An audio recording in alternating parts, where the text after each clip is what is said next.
আসসালামু আলাইকুম ওয়া রাহমাতুল্লাহি ওয়া বারাকাতুহু। আলহামদুলিল্লাহ ওয়া সলাতু ওয়া সালামু আলা রাসূলিল্লাহ, আম্মা বা'দ।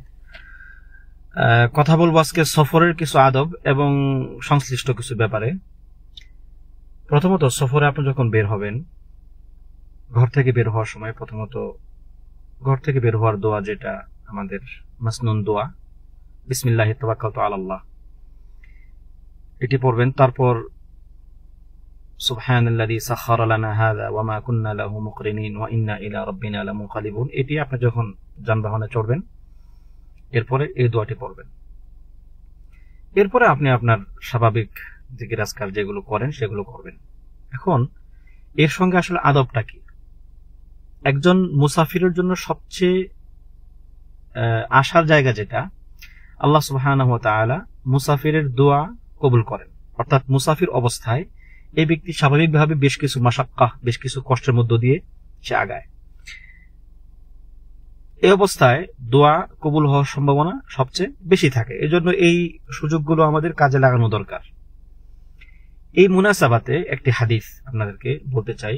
40 হাদিসের যে সংকলন আন-নাওয়াবী রাহিমাহুল্লাহ, এখানে হাদিসটি আসছে আবু হুরায়রা রাদিয়াল্লাহু আনহু থেকে বর্ণিত হাদিস, যেখানে নবী সাল্লাল্লাহু আলাইহি ওয়াসাল্লাম বলছেন, ইন্নাল্লাহা তাইয়্যিব লা ইয়াকবালু ইল্লা তাইয়্যিবা ওয়া ইন্নাল্লাহা আমারাল মুমিনিনা বিমা আমারা বিহিল মুরসালিন ক্বালা তাআলা ইয়া আইয়ুহার রাসূলু কুলু মিনাত তাইয়্যিবাতি ওয়া'মালু সালিহান ওয়া ক্বালা তাআলা ইয়া আইয়ুহাল্লাযীনা আমানু কুলু মিন তাইয়্যিবাতি মা রাযাকনাকুম থুম্মা যাকারা আর-রাজুলা ইউতিলু আস-সাফার আশ'আথা আগবার يمد يديه إلى السماء يا رب يا رب ومطعمه حرام ومشربه حرام وملبسه حرام وغذي بالحرام فأنى يستجاب له رواه مسلم।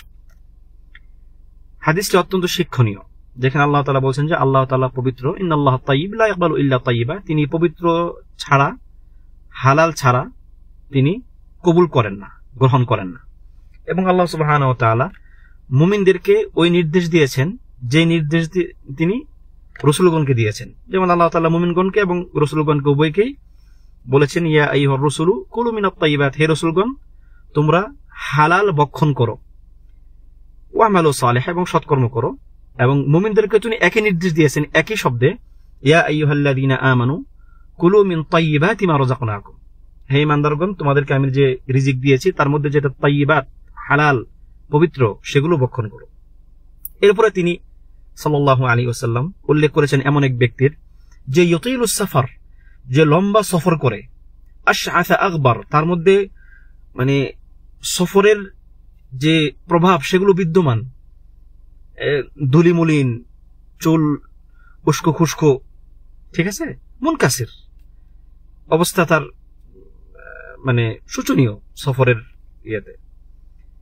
এই ব্যক্তি ইয়ামুদ্দু ইয়াদাইহি ইলাস সামা, সে এই অবস্থায় আল্লাহ তাআলার নিকট তার হাত তুলে দোয়া করে, ইয়া রব ইয়া রব, সে তার মনের কথাগুলো বলে আল্লাহ তাআলার নিকট। কিন্তু নবী সাল্লাল্লাহু আলাইহি ওয়াসাল্লাম বলতেছেন এখানে যে এই ব্যক্তির মাতআমু হারাম, তার খাদ্য হারাম, তার পানীয় হারাম, তার পোশাক হারাম, ওয়া গুযিয়া বিল হারাম, তার শরীর গড়ে উঠেছে হারাম ইনকাম দিয়ে, ফাআন্না ইস্তাজাবু লাহু, তো এই ব্যক্তির দোয়া কবুল হবে কিভাবে?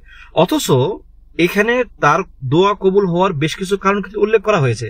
প্রথমত সে মুসাফির, ইউতিলুস সাফার, আশআথা আগবার, তার অবস্থা করুণ, মানে মানুষ যখন মুনকাসির থাকে, মানুষ যখন বিপদগ্রস্ত থাকে, তখন তার দোয়া কবুল হওয়ার সম্ভাবনা বেশি থাকে। তো এই যে, এবং ইয়ামুদ্দু ইয়াদাইহি ইলাস সামা, সে আল্লাহ তাআলার দিকে বা উপরের দিকে সে তার হাত উঁচু করে দোয়া করতেছে, এটাও দোয়া কবুলের আরেকটা মাধ্যম। তো এতগুলো মাধ্যম থাকার পরেও শুধুমাত্র ব্যক্তির হালাল ইনকাম না থাকার কারণে, এই ব্যক্তির খাদ্য পানীয়, তার পোশাক আদি, তার জীবন হালাল ভাবে না চলার কারণে তার দোয়া কবুল হচ্ছে না।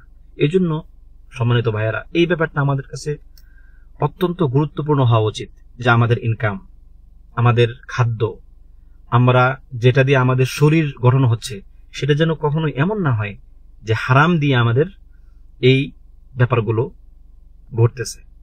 দেখবেন আপনি অনেক দোয়া করতেছেন কিন্তু আপনার দোয়া কবুল হচ্ছে না। আশঙ্কা আছে যে আপনার ইনকাম হারাম, আশঙ্কা আছে যে আপনি হারামের সঙ্গে সম্পৃক্ত আছেন। আল্লাহুল মুস্তাআন। আল্লাহ তাআলা আমাদেরকে হালাল রিজিক দান করেন, সম্মানজনক রিজিক দান করেন এবং হারাম থেকে হেফাজত করেন। আমিন। ওয়া সাল্লাল্লাহু ওয়া সাল্লাম আলা নবিয়িনা মুহাম্মাদিন ওয়া আলা আলিহি ওয়া সাহবিহি আজমাইন। ওয়াসসালামু আলাইকুম।